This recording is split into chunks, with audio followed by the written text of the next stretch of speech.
अस्सलामुअलैकुम। एक नई सुबह और नई सोच के साथ मैं आपकी होस्ट जन्नत जमशेद आपके सामने हाजिर हूं। मैं उम्मीद करती हूं कि आप खुश होंगे, हेल्दी होंगे एंड होपफुल होंगे। नाज़रीन, आप जानते हैं कि हमारा जो प्रोग्राम है हम इस तरह से डिज़ाइन करते हैं कि वो आवाम के लिए इंफॉर्मेटिव हो, आवाम को अवेयर कर सके। हम कहते हैं ना, हेल्थ इज़ वेल्थ, कि जो हेल्दी है वो वेल्दी है, जो सेहतमंद है वो दुनिया का अमीर तरीन इंसान है। तो आज का प्रोग्राम भी हमारा हेल्थ से रिलेटेड ही है। आज हम बात करेंगे हड्डियों पर। हर किसी को पता है कि इंसानी जिस्म 206 हड्डियों से बनता है और जो बोन्स हैं वो कनेक्टिव टिश्यू से बनती हैं। स्कल्स की बोन्स हो गई, रिब्स की हो गई, आर्म्स की हो गई, लेग्स की हो गई। लेकिन अक्सर हमने देखा है शिकायत करते हुए लोगों को कि उनको 30 के बाद 40 के बाद हड्डियों में दर्द स्टार्ट होता है, जोड़ों में दर्द स्टार्ट होता है और वो शिकायत करते हुए नजर आते हैं कि अब बूढ़े हो गए हैं। लेकिन उसके पीछे असल वजह क्या है? वो वजह डाइट भी हो सकती है। लेकिन उसके साथ साथ ये भी बताती चलूं कि विटामिन डी के बारे में बहुत कम लोग जानते हैं कि अगर आप अपनी हड्डियों को मजबूत करना चाहते हैं, तवाना बनाना चाहते हैं, तो विटामिन डी कितना जरूरी है। नवंबर को तो वैसे भी डिवेम्बर कहा जाता है क्योंकि world vitamin D awareness month नवंबर के महीने मनाया जाता है। हड्डियों के हवाले से अवेयर दी जाती है कि हड्डियों को किस तरह से आपने मजबूत बनाना है, हड्डियों की क्या बीमारियां हैं, और अगर आप खुदा ना खास्ता किसी हादसे में अपनी हड्डी को तोड़ बैठते हैं तो उस हड्डी को दोबारा से किस तरह से जोड़ा जा सकता है। तो आज हम इस पर बात करेंगे। आज का टॉपिक हमारा हड्डियों से रिलेटेड ही है। तो अपना तारुफ करवाई चलती हूँ मेहमानों से कि हमारे साथ मेहमान कौन कौन मौजूद हैं। तो प्रोफेसर डॉक्टर मोहम्मद याकूब काजी हमारे साथ मौजूद हैं, कंसल्टेंट पेडियाट्रिशियन है ये। सर, बहुत शुक्रिया वक्त देने के लिए। उनके साथ हमारे साथ मौजूद हैं डॉक्टर मोहम्मद फरूख बशीर साहब, एमबीबीएस, एफसीपीएस ऑर्थोपेडिक हैं, associate professor Ghurki trust teaching hospital, वहां पर ये काम करते हैं। साथ ही साथ आपका तारुफ करवाई चलती हूँ डॉक्टर नबीहा रिजवी साहिबा से, जो कि assistant professor of nephrology Ghurki trust teaching hospital से इनका ताल्लुक है। तीनों मेहमानों का सर बहुत शुक्रिया। सर, जैसा कि मैंने इंट्रो में कहा कि हमें पता होता है कि हमारे जिस्म में 206 हड्डियां हैं, उनको मजबूत रखना है, तवन्ना रखना है, अपने आप को ठीक रखना है। लेकिन I have seen so many people जिनको 30 के बाद हड्डियों में दर्द स्टार्ट रहता है। और वैसे भी हम लोग इतने वो हैं कि विटामिन डी के बारे में इतने अवेयर नहीं है कि विटामिन डी हमारी हड्डियों को मजबूत रखने के लिए कितनी ज़रूरी है। क्या कहेंगे सर आप इस बारे में? देखिए, विटामिन्स हमारी ग़िज़ा का एक ऐसा जुज़ हैं जो बहुत थोड़ी मिकदार में चाहिए होते हैं लेकिन बहुत ज़रूरी होते हैं। मुख्तलिफ़ किस्म के विटामिन्स हैं, उनमें से आज चूँकि हम विटामिन डी पे बात कर रहे हैं तो विटामिन डी पैदाइश से पहले भी चाहिए होता है, यानी माँ की हेल्थ के लिए, और पैदाइश के बाद से ऑनवर्ड्स थ्रू आउट लाइफ इसकी रिक्वायरमेंट होती है। जैसे आपने कहा है कि 30 से 40 साल की उम्र में लोग हड्डियों की दर्द की शिकायत करते हैं। मैं चूँकि एक बच्चों का डॉक्टर हूँ तो हम इसको इस तरीके से भी ले सकते हैं कि बहुत छोटे बच्चे भी हड्डियों की दर्दों की बहुत शिकायत करते हैं और बच्चों में भी ये प्रॉब्लम बड़ा कॉमन है। और इसकी वजह जो है, पहले तो अगर माँ का बोन बैंक बड़ा कमज़ोर है तो बच्चा बड़ी कम मिनरल्स के साथ पैदा होता है। पैदाइश के बाद अगर बच्चे को माँ का दूध ना मिले या उसको धूप ना मिले या विटामिन डी सप्लीमेंट ना मिले, विटामिन डी एक्चुअली हमारी ग़िज़ा में बड़ी कम मिकदार में होता है और ये फ़िश से आता है, फ़िश स्किन में होता है, कुछ अंडे में होता है, कुछ इस तरह मतलब इसकी मीट लिवर जो बकरे की कलेजी होती है उसमें कुछ होता है, लेकिन उसकी मिकदार इतनी कम होती है कि दुनिया में हर जगह ग़िज़ा को फोर्टिफाई किया जाता है, बच्चों की भी और बड़ों की भी, दूध के अंदर और दूध की बनी हुई शाह के अंदर, या दूसरे जैसे आपने कई घी के डिब्बों के ऊपर लिखा होगा, पढ़ा होगा विटामिन ए और डी से भरपूर। तो हाँ, ये विटामिन्स वो हैं जो ग़िज़ा में ऐड करने चाहिए। हमारे यहाँ चूँकि इसकी विटामिनाइजेशन या आप कह लें कि इसकी एनरिचमेंट या ग़िज़ा के अंदर इसकी मिकदार बड़ी कम होती है, तो इस वजह से हमारे बहुत सारे बच्चे और बड़े विटामिन डी डेफिशिएंसी की वजह से पुअर बोन हेल्थ का शिकार होते हैं। बच्चों में इसकी बीमारी को रिकेट्स कहते हैं। आफ्टर बर्थ ये आप डायग्नोज कर सकते हैं बच्चे में कि जी, आफ्टर बर्थ भी डायग्नोज हो जाती है, लेकिन कॉमन एज 1.5-2 साल के बच्चों में हमारे यहाँ बहुत कॉमन ये प्रॉब्लम है कि उनकी हड्डियाँ कमज़ोर होती हैं। फिर एडोलेसेंट एज, माँ की डाइट उसकी वजह माँ की अपनी बोन हेल्थ, डाइट और बच्चे के अंदर मतलब विटामिन डी की कमी।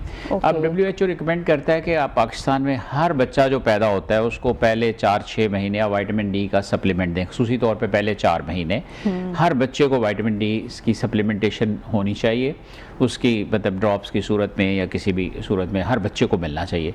इसी तरह एडोलेसेंट एज जो है, जो बच्चे टीनेजर होते हैं 10-12 साल से, जब जहाँ पे बोन्स बड़ी तेज़ी से ग्रो कर रही होती हैं, उसको उसी रफ्तार से या उसी मिकदार से विटामिन डी या दूसरी मिनरल्स की रिक्वायरमेंट होती है। तो उस एज में पूरी दुनिया में बच्चे बोन मिनरल्स में डिफिशेंट होते हैं, लेकिन हमारे मुल्क के अंदर स्पेसिफिक वजूहात जो हैं, ग़िज़ाई कमी और लाइलमी दोनों फैक्टर्स इसमें शामिल हैं, जिसकी वजह से बहुत ज़्यादा बच्चे हड्डियों की तकलीफ़ का शिकार होते हैं। और ये मैं आपको बताता चलूँ कि विटामिन डी सिर्फ हड्डियों के लिए दरकार नहीं है, ये जिस्म के और बहुत सारे, इनको हम नॉन स्केलेटल रिक्वायरमेंट्स कहते हैं, ब्रेन की डेवलपमेंट के लिए चाहिए, आपके इम्यून सिस्टम के लिए बड़ा ज़रूरी है। जब विटामिन डी डेफिशिएंट होते हैं तो आपको हर किस्म की इन्फेक्शंस बहुत ज़्यादा होती हैं, फिर ये मतलब आपकी बड़ी आंत की सोजिश, प्रोस्टेट, इन चीज़ों के कैंसर, ये ब्रेस्ट के लिए जिन खवातीन को ब्रेस्ट कैंसर है उनमें से मेजॉरिटी ऑफ देम, जितनी भी रिसर्च हुई है, विटामिन डी डिफिशिएंसी से रिलेटेड है। प्रोस्टेट कैंसर का उसके साथ ताल्लुक है। तो ये एंटी कैंसर इफेक्ट भी इसका होता है। इस सच ए वाइड मतलब variety of clinical presentation vitamin D deficiency के साथ जो चीज़ें रिलेटेड हैं, उस हवाले से ये नॉन स्केलेटन की चेंजेस के लिए तो डॉक्टर साहब मौजूद हैं, वो मुझसे बेहतर बताएंगे, लेकिन जो नॉन स्केलेटल इसकी इफेक्ट्स हैं डिफिशिएंसी के, वो इंसान को मतलब हर वक्त थकावट रहना, इसको लेजीनेस, इसको हम पहले 70s 80s में इसको एग्जेक्टिव्स की डिजीज़ करार दे दिया गया कि ये क्रॉनिक फटीग सिंड्रोम है। तो क्रॉनिक फटीग सिंड्रोम के जब फर्दर इन्वेस्टिगेशन हुई, इसके ऊपर तहकीक हुई, तो साइंस ने ये या मेडिकल साइंस ने ये डिस्कवर किया कि मेजॉरिटी ऑफ दीज पीपल जो ये ऐसे मुतासरीन थे जिनको एग्जेक्टिव्स डिजीज़ कहा गया, ये विटामिन डी डिफिशिएंट थे। यानी क्रॉनिक फटीग सिंड्रोम की एक वजह थकावट बहुत ज़्यादा, ये विटामिन डी डिफिशिएंसी से रिलेटेड है। तो इस तरह इसके जो नॉन स्केलेटल इफ़ेक्ट्स हैं ना, वो बड़े अहम हैं। हड्डियों का तो बहुत लोगों को इल्म होता है कि भाई हड्डियाँ कमज़ोर हों तो दर्द होती है, वो इसी ख्याल से सोचते रहते हैं। इसी तरह मतलब हमारे जिस्म के अंदर बहुत सारी चीज़ों के लिए ये विटामिन डी का मौजूद होना बहुत ज़रूरी है, जिसमें मसलन जैसे मैंने कहा है कि इसका एंटी कैंसर इफ़ेक्ट है। इसी तरह जिन लोगों में विटामिन डी की कमी होती है, इनको चेस्ट इन्फेक्शंस बहुत ज़्यादा होती हैं, नज़ला ज़ुकाम बहुत ज़्यादा रहता है, आपके अंदर विटामिन डी की डेफिशिएंसी है। सर मैं अब आपकी तरफ आऊँगी, हड्डियों की बात करूँगी। जैसा कि आप सब जानते हैं कि जो हमारा स्केलेटन है वो हड्डियों से बना है, लेकिन हम अक्सर शिकायत करते हुए नजर आते हैं कि बैकबोन दर्द कर रही है, नेक दर्द कर रही है, घुटने दर्द कर रहे हैं। सबसे पहला सवाल जो मैं पुट करूँगी वो यही है कि हड्डियों से रिलेटेड बीमारियाँ हैं क्या, जो आवाम को नहीं पता। आवाम इसको बहुत नॉर्मल रहते हैं, बैकबोन के पेन को, हमारे जोड़ों के पेन को, नेक के पेन को। जी, सबसे पहली बात तो ये है कि एक बीमारी होती है, बीमारी के कुछ अलामात होती हैं। बहुत सारी बीमारियां ऐसी होती हैं जिनकी कॉमन अलामात होती हैं। अब जैसे आपने पूछा कि कौन कौन सी बीमारियां हैं, सबसे पहले तो हम अलामात की बात करेंगे कि मरीज़ को क्या क्या लोगों को अलामात होती है, सिम्टम्स क्या हैं जिसकी वजह से आते हैं। कोई भी दर्द जो कमर में हो रही है, जो टांगों में या किसी भी हड्डी में हो रही है, ज़रूरी नहीं कि वो सिर्फ विटामिन डी की कमी की वजह से ही हो या किसी एक बीमारी की वजह से ही हो। सबसे पहले उसको और बीमारी का सिम्टम भी हो सकता है। तो सबसे पहले बात यह है कि आपको सिम्टम्स, जो रेड फ्लैग्स जिसे हम कहते हैं, कौन से ख़तरनाक सिम्टम्स हैं ऐसे जिन अलामात पे आपको थोड़ा सा बाखबर हो जाना चाहिए, जो फिर उससे आप बीमारी की तरफ वो आप रजू करेंगे डॉक्टर की तरफ कि कौन से आपको ये चीज़ ख़तरनाक है या नहीं है। तो सादा अल्फाज में कोई भी ऐसी दर्द जो आपको मुस्तकिल रहना शुरू हो गई है, कुछ दर्द ऐसी होती है जिसको फटीग कहते हैं, या कुछ ऐसी वीकनेस की वजह से, या कोई थोड़ी बहुत और एलिमेंट लाइक फीवर, फ्लू वगैरह के साथ बॉडी एक्स होना शुरू हुई हैं, ऐसी दर्द जो आपको मुस्तकिल रहना शुरू हो गई, काफ़ी देर के लिए रहना शुरू हो गई है, ये भी एक अलार्मिंग चीज़ है। ऐसी दर्द जिसके लिए आपने कोई भी जनरल फिजिशियन से, आपने जनरल प्रैक्टिशनर से आपने पेन की मेडिकेशन ली कुछ देर के लिए और वो ठीक नहीं हो रही, ये भी एक अलार्मिंग चीज़ है। ऐसी पेन जो बढ़ रही है और आपकी नॉर्मल एक्टिविटी को हिंडर कर रही है, चाहे वो बोन पेन है चाहे वो बैक पेन है, ये भी अलार्मिंग चीज़ है। ऐसी पेन जिसके साथ फीवर ऑफ एंड ऑन आपको होना शुरू हो गया है, ये भी अलार्मिंग चीज़ है। ऐसी पेन जिसके साथ आपका वज़न कम होना शुरू हो गया है, ये भी अलार्मिंग चीज़ है। ऐसी पेन जिसके साथ आपकी ताकत में कमी आ रही है, ये भी अलार्मिंग चीज़ है। अब इस अलामात के साथ बहुत सारी रिलेटेड बीमारियां हैं, जिनमें सबसे ख़तरनाक बीमारी जो हड्डियों का भुरभुरापन या हड्डियां कमज़ोर हो जाना, ये सबसे कॉमन है, जिसमें वाइटामिन ऑस्टियोपोरोसिस जिसे हम कहते हैं ज़्यादातर। और ये सर इसमें एज फैक्टर है जी डेफिनेटली ऑस्टियोपोरोसिस ज़्यादातर डिजेनरेटिव और ओल्ड एज के अंदर होता है, बट ये हार्मोनल इफेक्ट भी होते हैं फीमेल्स के अंदर, हार्मोनल और भी जिस्म के अंदर। लेकिन ऑस्टियोपोरोसिस को अगर हम आज डिस्कस इस हवाले से करें, क्योंकि ऑस्टियोपोरोसिस का एक ये अक्टूबर एक पूरा मंथ मनाया जाता है जिसमें ऑस्टियोपोरोसिस एक तरह से बीमारी है भी और एक तरह से ये एक नेचुरल डीजनरेशन प्रोसेस भी है। अच्छा, बीमारी के हवाले से बहुत सारे हार्मोनल इफेक्ट होते हैं जिसकी वजह से ये ऑस्टियोपोरोसिस डेवलप होती है, और डीजनरेशन, हड्डियों का भुरभुरापन, हड्डियां कमज़ोर हो जाना, ये असल में एक ऐसी बीमारी है जो बहुत सारी बड़ी चीज़ों को पैदा करती है। आपने सुना होगा कि बहुत सारे बुजुर्ग वो पाँव सिर्फ स्लिप करता है तो उनकी कोई ना कोई हड्डी फ्रैक्चर हो जाती है, स्पेशली हिप बोन की फ्रैक्चर हो जाती है।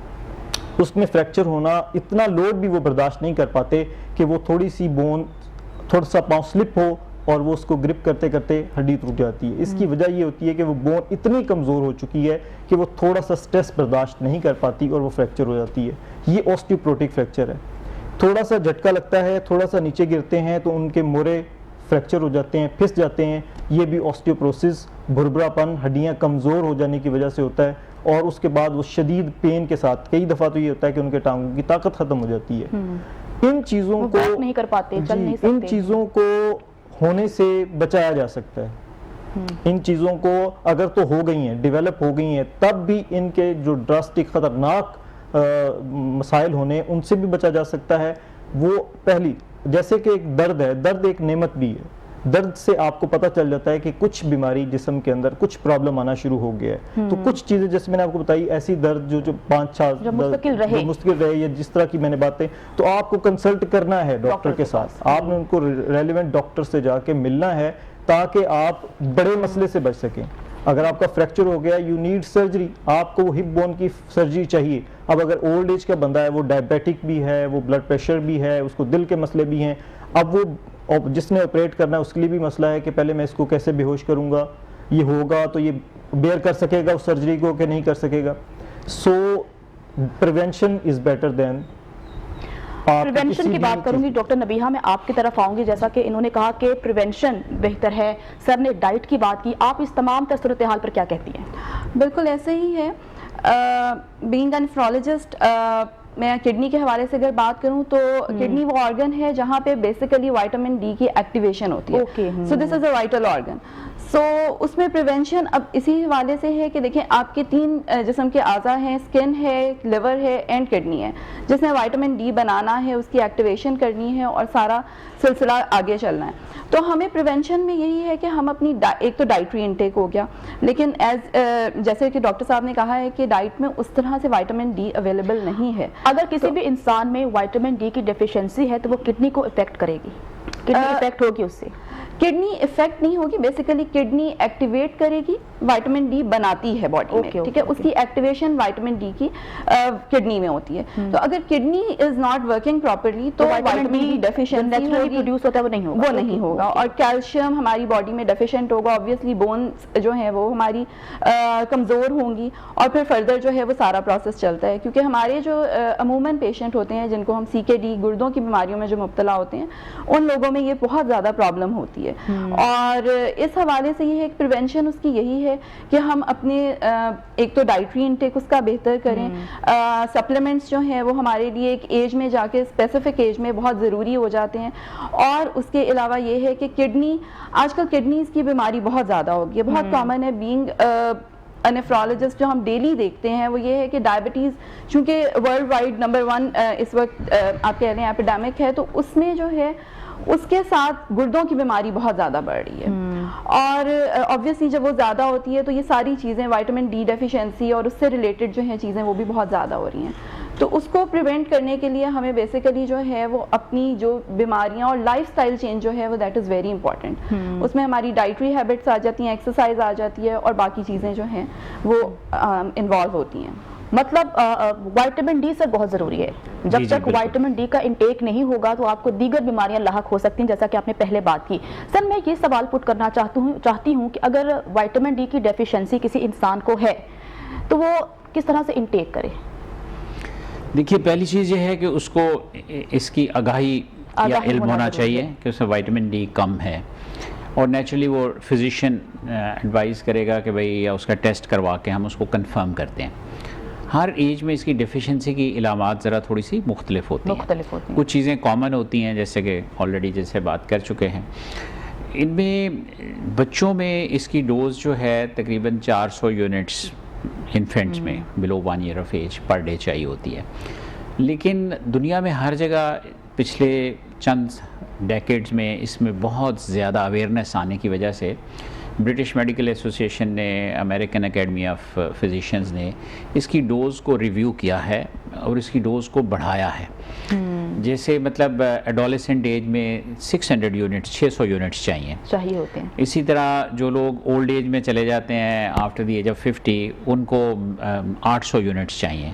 प्रेगनेंसी में 1000 से 2000 यूनिट्स तक चाहिए होती हैं। हमारे यहाँ मेजॉरिटी लोग मेंटेनेंस डोज है, यानी रोज़ाना की रिक्वायरमेंट है। लेकिन पहले आपने डेफिशिएंसी स्टेट को भी दूर करना है।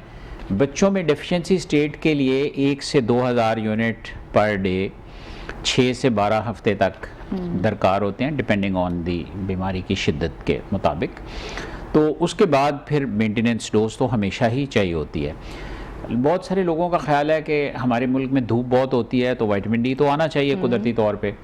उसमें कुछ मैं आपके साथ मालूमात शेयर करना चाहता हूँ कि अल्ट्रा वायलेट लाइट की क्वालिटी एयर पोल्यूशन की वजह से हमारे यहाँ बड़ी पुअर है। वो धूप जो हमें मुयस्सर होनी चाहिए एग्जैक्ट प्योर धूप भी नहीं मिलती, in other words environmental pollution की वजह से। सेकेंडली, आपका टोटल बॉडी एक्सपोजर 2-3 घंटे पर वीक या चाहिए, या at least half an hour total body exposure 2-3 घंटे to have adequate vitamin D. उसके लिए मतलब हमारा क्योंकि जिस तरह हम कवर्ड होते हैं तो ये 5 to 7% पार्ट्स हमारे मतलब सन को एक्सपोज हो रहे होते हैं कपड़ों के साथ, तो उसमें बहुत सनस्क्रीन लगा लेते हैं। हाँ, फिर उसके बाद सनस्क्रीन लगवा लेते हैं।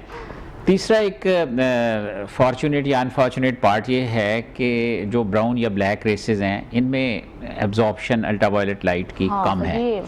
फेयर कलर वालों में ज़्यादा है, इनमें 4 से 5 गुना कम है। इस वजह से हमें धूप की वो फैसिलिटी जो लोग बीच पे जाके हासिल करते हैं या मतलब उस सनरे से, वो यहाँ उस फरावानी से या उस तरीके से अवेलेबल नहीं है। और दूसरा, वो प्रैक्टिकली पॉसिबल भी नहीं है। बहरहाल धूप एक सोर्स है इसका जहाँ मौका मिले, और सुबह और के वक्त इसलिए कहते हैं कि ज़रा एयर पोल्यूशन कम होती है और सनलाइट ज़्यादा बेहतर क्वालिटी की अल्ट्रावायलेट लाइट होती है, तो धूप में बैठें तो उसके साथ सिंथेसाइज हो जाता है। दूसरा, ये ग़िज़ा में मतलब फ़िश का इस्तेमाल वैसे बड़ा कम है, एक्सपेंसिव भी है एक आम आदमी के लिए। और तीसरी बात यह कि ज़्यादा क्वांटिटी फ़िश की स्किन में होती है जो हम अक्सर उतार के रख देते हैं। तो इसी तरह अंडे भी आम आदमी को, जो गरीब आदमी है उसको, फिश की स्किन है जो हम उतार देते हैं वो नहीं उतारनी चाहिए। फ़िश की स्किन के अंदर इम्पॉर्टेंट चीज़ों, दूसरी और ग़िज़ाई अज्जा के अलावा विटामिन डी रिच होती है फ़िश स्किन, तो वो भी हेल्पफुल होती है डिफिशिएंसी स्टेट को दूर करने के लिए। तो जैसे जो आपका मतलब सवाल था कि भाई कितनी मिकदार में लेना चाहिए, मेंटेनेंस डोज तो थ्रू आउट लाइफ लेनी चाहिए। और एडल्ट्स को या दूसरे लोगों को 50,000 यूनिट्स जब डेफिशिएंसी हो तो हफ्ते में एक दफ़ा भी ले लें तो काफ़ी है। जिन लोगों को मेंटेनेंस चाहिए होती है वो नेचुरली 2 हफ्ते बाद भी ले सकते हैं, 3 हफ्ते बाद, इट ऑल डिपेंड्स। जैसे मैंने पहले कहा ना कि उनकी रिक्वायरमेंट जो है तकरीबन 1000 unit, 800 to 1000 unit per day है मेंटेनेंस डोज के लिए। जहाँ डिफिशेंसी स्टेट है वहाँ हम ज़्यादा देंगे। तो जहाँ ग़िज़ाई ज़रूरियात तो हमारे यहाँ मैंने पहले ही अर्ज़ किया कि पूरी नहीं होती, तो इसलिए सप्लीमेंट लेना पड़ता है विटामिन डी का। इसकी अगर हम बच्चों में और एडोलेसेंट एज में डिफिशेंसी को दूर कर दें तो लॉन्ग टर्म में, जैसा कि डॉक्टर साहब ने बताया, बोन हेल्थ बड़ी अच्छी रहती है। और ये कैल्शियम, लोगों का कॉन्सेप्ट होता है कि हम कैल्शियम लेते रहें। एक्चुअली कैल्शियम आप ले लें, लेकिन कैल्शियम इंटेस्टाइन से एब्जॉर्ब करने में, बॉडी को लिवर तक पहुंचाने में विटामिन डी का बड़ा अहम रोल है। अगर आप कैल्शियम लेते रहते हैं और विटामिन डी नहीं है बॉडी के अंदर, तो आप उसको ऑप्टिमली यूटिलाइज नहीं कर सकते। उसकी ऑप्टिमल यानी उसकी पूरी अफादियत के लिए कैल्शियम की ये ज़रूरी है कि विटामिन डी बॉडी के अंदर हो। बॉडी विटामिन डी को कुछ अर्सा स्टोर भी कर लेती है। जैसे कि डॉक्टर साहब ने बताया कि किडनी में इसका एक ऐसा प्रोसेस है जिससे वो उस फॉर्म में आ जाती है विटामिन डी जो हमारी बॉडी को, बोन्स को चाहिए होती है, और वो फिर अंतड़ियों के अंदर से कैल्शियम को एब्जॉर्ब करती है, बोन्स तक पहुंचाती है जहां उसका टारगेट साइट है, वहां पे बोन्स की एनरिचमेंट के लिए और दूसरे जिस्म के अज़ा के लिए। सबसे अहम चीज़ जो है, जो हमारे यहाँ बहुत ज़्यादा फ्लू, नज़ला, ज़ुकाम, रेस्पिरेटरी ट्रैक्ट इन्फेक्शंस होती हैं, उसकी एक वजह जो है वो विटामिन डी डिफिशेंसी है, क्योंकि इसका ताल्लुक इंसान के इम्यून सिस्टम, क़ुव्वत मुदाफ़ियत से है। बॉडी में जो बीमारी के साथ लड़ने वाले सेल्स हैं, फाइटर सेल्स, स्पेशली लिम्फोसाइट्स, उनकी मैच्योरिटी के लिए और उनकी एक्टिवेशन के लिए, उनको फॉर्म में रखने के लिए विटामिन डी बहुत ज़रूरी है। इसी तरह हमारी बॉडी के अंदर कुछ सेल्स होते हैं जिनकी टेंडेंसी होती है कि हम जल्दी से बढ़ें। जब सेल बढ़ना शुरू होता है तो ये एक आम उर्फ़ आम में या आम फहम आदमी को, जिस तरह कैंसर के लिए, मतलब बेसिकली ग्रोथ सेल की जो है, तो एक बॉडी के अंदर एंटी ग्रोथ फैक्टर होता है जो इनको प्रोलिफरेट करने से रोकता है ताकि ये ज़रूरत से ज़्यादा बढ़ ना जाए। तो एंटी प्रोलिफरेटिंग फैक्टर जो है वो बड़ा अहम है इंसानी जिस्म के लिए कि उसका एक्टिव होना। उसके लिए विटामिन डी बहुत ज़रूरी है। जैसा कि पहले मैंने बताया कि ये ब्रेस्ट कैंसर वाली ख़वातीन, प्रोस्टेट कैंसर वाली ख़वातीन, इसी तरह शुगर के जो मरीज़ हैं, शुगर का होना और फिर उसका अनकंट्रोल्ड रहना, इन दोनों का विटामिन डी डिफिशिएंसी से बहुत गहरा ताल्लुक है। जो जिन लोगों को टाइप 1 डायबिटीज़ हम जनरली जिसको कहते हैं, जो आम हमारे लोगों में, जैसा कि डॉक्टर साहब ने बताया, पाकिस्तान दुनिया में तीसरा बड़ा डायबिटीज़ प्रोड्यूसिंग मुल्क है। चाइना और इंडिया के बाद सबसे ज़्यादा डायबिटिक पेशेंट्स पाकिस्तान में हैं। 2002 से ऑनवर्ड्स सबसे ज़्यादा cancer producing, dense cancer producing zone Pakistan है। ये चीज़ें बड़ी काबिल गौर हैं। इन चीज़ों को किसी ना किसी को सोचना चाहिए और कहीं ना कहीं इनको हमें स्टॉप लगाना पड़ेगा। इनकी ट्रीटमेंट बहुत एक्सपेंसिव है, इनकी मिजरी बहुत ज़्यादा है। जो लोग इस मुश्किल से गुजर जाते हैं या गुजरते हैं या गुजर रहे होते हैं, उनको तो इसका अंदाज़ा होता है। हमें ये अवेयरनेस पब्लिक में देनी चाहिए कि हम इन सारी चीज़ों को कैसे रोक सकते हैं। और सर आप बहुत अच्छी बात है। अगर मैं इनकी तरफ आ रही हूँ, हड्डियों पर भी बात करें, हमारा जो मेन फोकस है वो हड्डियां ही है। ब्रेक का वक्त हो गया, ब्रेक के बाद जब वापस आएंगे तो हम बात करेंगे कि अगर आपको हड्डियों की बीमारी है तो ऐसा होता है कि आपको अगर 30 में दर्द स्टार्ट हो रहा है और आप सीरियस नहीं हो रहे हो तो आने वाले वक्त में वो मजीद डेंजरस या खतरनाक हो सकता है। ब्रेक के बाद बात करेंगे, साथ रहिएगा। ब्रेक के बाद आपको वेलकम कहते हैं और आपको बताती चलूं कि इस सेगमेंट को हमें स्पॉन्सर किया है कोटमैन फार्मास्यूटिकल ने। हम हड्डियों से रिलेटेड सर बात कर रहे हैं। फरूख सर मैं आपके तरफ आऊंगी। सर जैसा कि हम ब्रेक में बात कर रहे थे चाय की, कि अगर आप चाय पिएंगे तो आपको भी हड्डियों की दर्द हो सकती है। बट कुछ लोग कहते हैं कि अगर आपको दूध नहीं पसंद या आपको दूध का टेस्ट नहीं पसंद, लड़कियों को नहीं पसंद होता दूध, तो वो चाय पत्ती आप पी लो इज इक्वल टू दूध। तो क्या ये सही है? और अगर आपको यंग एज में 20 साल 25 साल में आपको दर्द स्टार्ट होता है और आप सीरियस नहीं होते तो आने वाले दिनों में आप किस बीमारी में लाहक हो सकते हो? अच्छा, इसमें सबसे अहम बात ये है कि चाय पीने से दर्द नहीं होती, लेकिन ये है कि बायस बन सकती है। ये भी अगेन बहुत सारी डाइटरी कुछ चीज़ें जो हम खुराक खाते हैं, खुराक खाने का मकसद सिर्फ भूख को ख़त्म करना नहीं होता। भूख लगती इसलिए है कि बहुत सारी चीज़ें जिस्म के अंदर कम होती हैं, जिसकी वजह से भूख का एहसास पैदा होता है, तो हम वो चीज़ें खाते हैं और उससे वो ख़त्म करते हैं अपनी डेफिशिएंसीज। अब उसके अंदर कार्बोहाइड्रेट्स, प्रोटीन्स, विटामिन्स, फैट्स, हर चीज़ होती है। वो खाने का मकसद ये होता है कि वो सारी हमारे जिस्म में एब्जॉर्ब हों और अपना अपना काम करें, हर एक का अपना एक एक काम है। तो जो कुछ चीज़ें ऐसी होती हैं जिनका बहुत ज़्यादा इम्पेक्ट नहीं होता, लाइक कार्बोहाइड्रेट्स या फैट्स, ये स्टोर होने की फॉर्म में ज़्यादा चली जाती हैं। कुछ चीज़ों का डेली बेसिस पे रोल होता है, वो डेली डाइटरी इंटेक्स के साथ ज़रूरी होती हैं। उनमें कैल्शियम, आयरन, मल्टीपल न्यूट्रिएंट्स शामिल हैं, विटामिन डी। चाय जो है ये जैसे डॉक्टर साहब ने बताया सर हैं, इन्होंने आइडिया दिया कि ये खाने के बाद अगर हम लेंगे तो आयरन को अब्जॉर्प्शन से रोकती है। और ये एज ए कई दफ़ा ट्रीटमेंट भी यूज़ होती है कई बीमारियों के अंदर। अगर आप खाली पेट चाय पिएं तो खाली पेट पिएंगे तो और भी बड़े स्टमक के इफेक्ट भी होते हैं। स्टमक पे भी इफेक्ट करती है डेफिनेटली। इसके अंदर बहुत सारी दूध के अंदर कुछ लोग कहते हैं बोतल डाल लें, ये सोडा वाली बोतल जो होती है वो डाल के पी लें, वो अगेन कैल्शियम कुछ मशरूब डाल लें। हाँ जी, वो जो कैल्शियम की अब्जॉर्प्शन की बजाय वो कैल्शियम को अब्जॉर्ब होने से रोकना शुरू कर देती है, बल्कि डेप्लीशन करनी शुरू कर देती है, निकालना शुरू कर देती है हड्डियों से। सो बात ये है कि जो चीज़ का के अंदर किसी चीज़ का भी मिक्सचर करने से डेफिनेटली वो उसकी वो अफादियत चेंज हो जाती है। उसके अंदर दूध को अगर दूध के अंदर कुछ भी और डालेंगे तो उसका उस अमेजिश की ज़रूर असर आएगा, अफादियत नहीं होगी उस तरह से। अफादियत। इसमें सबसे अहम बात यह है कि आप दूध जो है वो ज़रूर लेना है। सबसे आम चीज़ जो किसी को मैसर हो सकती है वो धूप और दूध है। धूप भी जैसे डॉक्टर साहब ने बताया कि वो हमें खालिस मैसर नहीं है, जितनी मैसर है हम वो भी नहीं लेते। अब सबसे सस्ता सोर्स जो है वो धूप है। धूप, हाँ। सुबह के टाइम हमारे कुछ सोशल ऐसे इम्पैक्ट्स हैं जिसकी वजह से हम उसका जो प्रॉपर अफादियत है धूप की वो नहीं ले सकते। लाइक हम धूप का पूरे जिस्म के ऊपर पड़ना चाहिए। जैसे लोग अक्सर साले समुंदर के ऊपर बैरून ममालिक में लेटे होते हैं, उनका मकसद वहाँ पे रिक्रिएशन नहीं होता, वहाँ पे वो एक्चुअली उसकी अफादियत हासिल कर रहे होते हैं। वो साले समुंदर पे आलूदगी कम होती है, फ्रेश एयर, फ्रेश सनलाइट होती है, जिसकी वजह से बेहतरीन source of vitamin D activation होता है। धूप सबसे अहम सोर्स है। धूप वो नहीं कि जो गर्मी के टाइम में गर्दो गुबार में एक मैकेनिक बेचारा लगा होगा, डेफिनेटली वो विटामिन डी एक्टिवेट नहीं हो रहा। दूध ले सकता है, जहाँ उसने एक कप चाय पीनी है वो उसको ये एक हैबिट बन गई है जी। दूध को एक एज ए हैबिट कह सकते हैं, नशा कह सकते हैं चाय का, सॉरी। तो दूध की तरफ उसको, बच्चों को जब तक हम शुरू से ही एजुकेट नहीं करेंगे, ये स्टार्ट बचपन से आप ये कह रहे हैं कि डाइट में दूध को हिस्सा बना लें। ये जो हम अल्टरनेटिव ढूंढते हैं ना कि दूध में ये चीज मिक्स करने टेस्ट बेहतर हो जाएगा, उससे दूध की इफादियत जो है वो कम हो जाएगी या उस तरह से हमें फायदा नहीं होगा। डॉक्टर साहिबा की तरफ मैं आऊंगी। डॉक्टर साहब, जिस तरह हम हड्डियों से रिलेटेड बातें कर रहे हैं और आपका जो मेन आपका जो है वो किडनी है, आप किडनी पर बात कर रही हैं।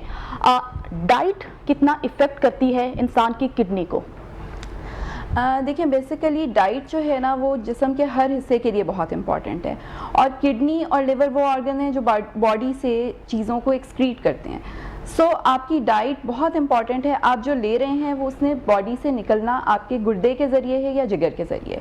तो अगर वो टॉक्सिक है, उसमें कोई चीज़ें एडेड हैं, तो ऑब्वियसली वो जब गुजरेंगी वहाँ से तो वो डेफिनेटली आपके उस हिस्से को, ऑर्गन को नुकसान पहुँचाएंगी। सो डाइट, प्रॉपर डाइट और healthy diet, which this is very important. Basically अभी हमें देखने में आया है पिछले 2 सालों में हमने जो वर्ल्ड किडनी डेज मनाए, या वैसे भी हम जो जनरली देख रहे हैं, उसमें यह है कि जो हम जंक ले रहे हैं वो बच्चों के लिए, स्पेशली हमारे जो यंगस्टर्स हैं, वो दे आर अब इन eating very bad eating habits. वो यूजुअली जो है वो जंक लेते हैं जिसमें ना हमारे मिनरल्स हैं ना विटामिन्स हैं, दे ओनली हैव फैट्स, और वो सारी बॉडी पे इफेक्ट कर रहे हैं। उसमें एब्जॉर्प्शन चीज़ों की और बाकी चीज़ें भी जो हैं वो ऑब्वियसली उस तरह से नहीं होती हैं और रिक्वायरमेंट बॉडी की पूरी नहीं हो रही। So diet is very important in for every organ and for whole body.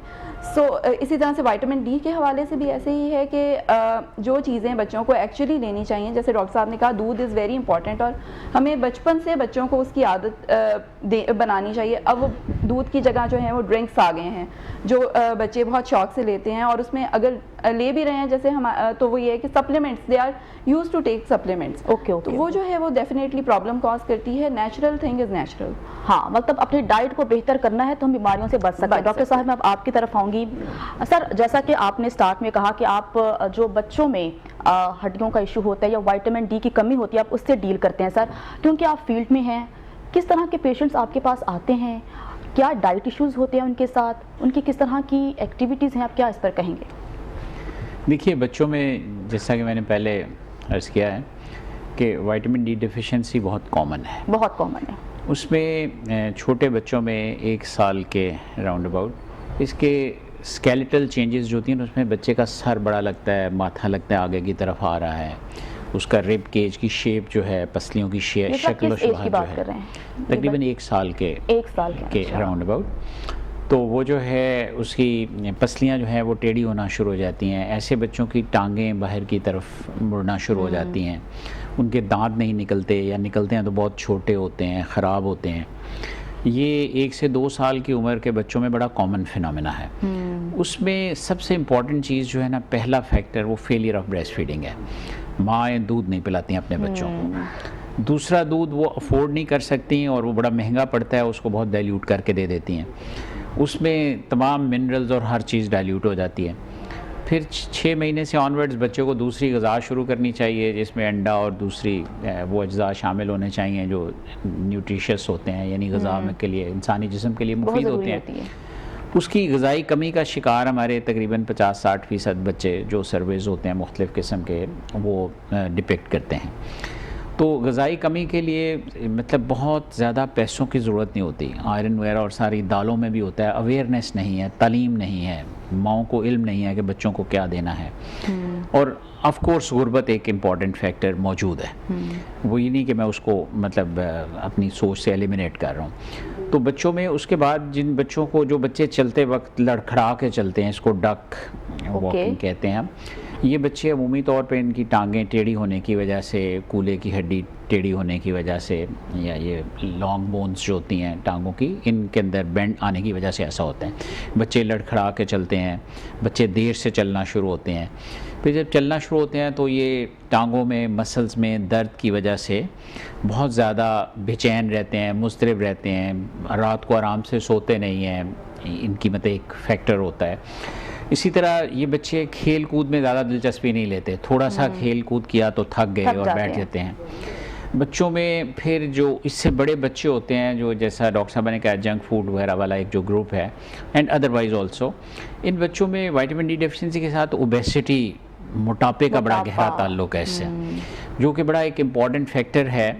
आज से 15-20 साल पहले हम बच्चों को पढ़ाते थे कि अमेरिका में ओबेसिटी बड़ी ज़्यादा है, 20% हो गई है। फिर हमने पढ़ाना शुरू किया, 30% हो गई है। जब मैं रिटायर हो गया तो अब मुझे पता चला कि वो 35-40% तक पहुंच गई है एडोलेसेंट एज में। तो उसमें मतलब जो है ओबेसिटी का ताल्लुक विटामिन डी डेफिशिएंसी से भी बहुत ज़्यादा है। बहुत सारे ऐसे हार्मोन्स या केमिकल्स बॉडी के अंदर होते हैं जिनको एक्टिव फॉर्म में करने के लिए, उनके रिसेप्टर्स होते हैं उनको सेंसिटाइज करने के लिए, यानी आम आदमी के समझने के लिए कि उन हार्मोन्स की पूरी अफादियत हासिल करने के लिए विटामिन डी का वजूद या मौजूद होना बड़ी ज़रूरी है, बड़ा ज़रूरी है। अगर विटामिन डी वहाँ मौजूद नहीं होगा तो बहुत सारे हार्मोन्स अपना काम नहीं करेंगे। उसकी वजह से एडोलेसेंट बच्चों में हार्मोनल इम्बैलेंस की मुख्तलिफ़ किस्म की प्रॉब्लम्स आना शुरू हो जाती हैं, वो भी इसी के साथ ताल्लुक़ है। कुछ इनफर्टिलिटी वाली ख़वातीन जिनके बच्चे पैदा नहीं हो रहे होते, उनमें भी विटामिन डी डेफिशिएंसी, इतना इसका वाइड स्पेक्ट्रम है। बिकॉज़ रिसेंटली जैसे जैसे इसकी अहमियत पता चलती जा रही है, लोगों में अवेयरनेस के मुख्तलिफ़ तरीक़ों से प्रोग्राम्स भी हो रहे हैं ताकि लोगों को इन बातों का इल्म हो। ख़ुसूसी तौर पे जिन लोगों की कोलेस्ट्रॉल और लिपिड कंट्रोल नहीं होते, खून की चर्बी जो है, इसका जो मेटाबॉलिज्म है, इसको यानी ग़िज़ा में लेने का और फिर लिवर के अंदर इसको प्रोसेस करके अपनी बॉडी के लिए सही इस्तेमाल करने का जो तरीका एविडेंट है। सिम्टम्स भी होते हैं, जैसे कुछ लोग आपकी नेल्स देखकर कह देते हैं आपको कैल्शियम की कमी है। अगर हम विटामिन डी की बात करें तो कोई एविडेंट सिम्टम है सिर्फ हड्डियों से के अलावा? देखिए, आपके नेल्स, आपके दांत आपकी हड्डियों का, बोन हेल्थ का हिस्सा हैं। आपके अंदर अगर मिनरल्स डेफिशिएंट हैं तो आपके नेल्स कई दफ़ा बिल्कुल पेपर थिन, बहुत बारीक, बहुत पतले, बहुत कमज़ोर होंगे। आपके दांतों के ऊपर एनेमल नहीं होगा, ठीक तरह से बने नहीं होंगे, उनका टेक्सचर आपको मतलब बता देगा। फिर बहुत सारे दांतों के ऊपर स्पॉट्स पड़े होते हैं, स्पॉटी टीथ हम उनको कहते हैं, उनसे पता चलता है। फिर जो बहुत ज़्यादा रिकेटिक बच्चे होते हैं, इनके दांतों की जनरल हेल्थ बड़ी ख़राब होती है, केरीज, दांतों का कीड़ा लगना या ख़राब होना। अमूमी तौर पे लोग कहते हैं ये चॉकलेट बड़ी खाता है, मिठाइयाँ बड़ी खाता है, रात को सोते हुए स्वीट्स ले लेता है। प्रॉबली वो भी मतलब एक मिसनोमर है। ये बेसिकली बोन हेल्थ अच्छी ना हो तो दांतों का टेक्सचर कमज़ोर होता है और उनमें जल्दी केरीज या कीड़ा लगना शुरू हो जाता है, मुँह में दांत ख़राब होना शुरू हो जाते हैं। तो इसका मतलब ये एविडेंट सिम्टम्स हैं जो हर बंदा मतलब देख सकता है।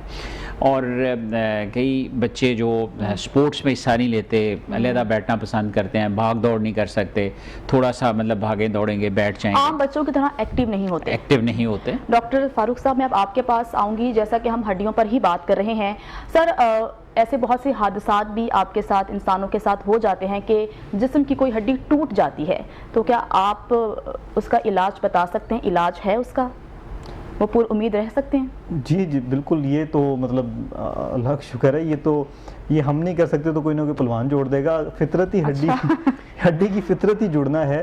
फ़र्क ये है कि हमने उसको उस पोजीशन में ला के वहाँ पे जोड़ना है कि जहाँ वो इंजरी से पहले जो काम कर रहा था, हड्डी जुड़ने के बाद वहाँ पर वो दोबारा वहीं जुड़े, अपनी जो सरफेस पे अल्लाह ताला ने बनाई थी उसी ऑलमोस्ट शेप पे आके दोबारा जुड़े, ताकि वो वही काम जो चोट लगने से पहले जिस तरीके से, जितनी ताकत से कर रहा था उतनी ताकत से करे। ये एक बहुत अहम बात इसके अंदर है कि हड्डी की फितरत है, उसने जुड़ना है, वो जहाँ भी आप रख देंगे उसने जुड़ जाना है।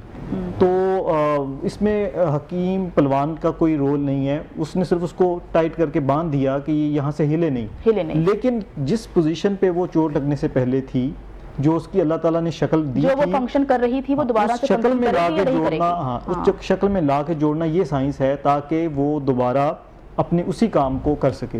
एक और आप पिछली दफ़ा आपने सवाल पूछा था अभी थोड़ी देर पहले, वो बहुत अहम है।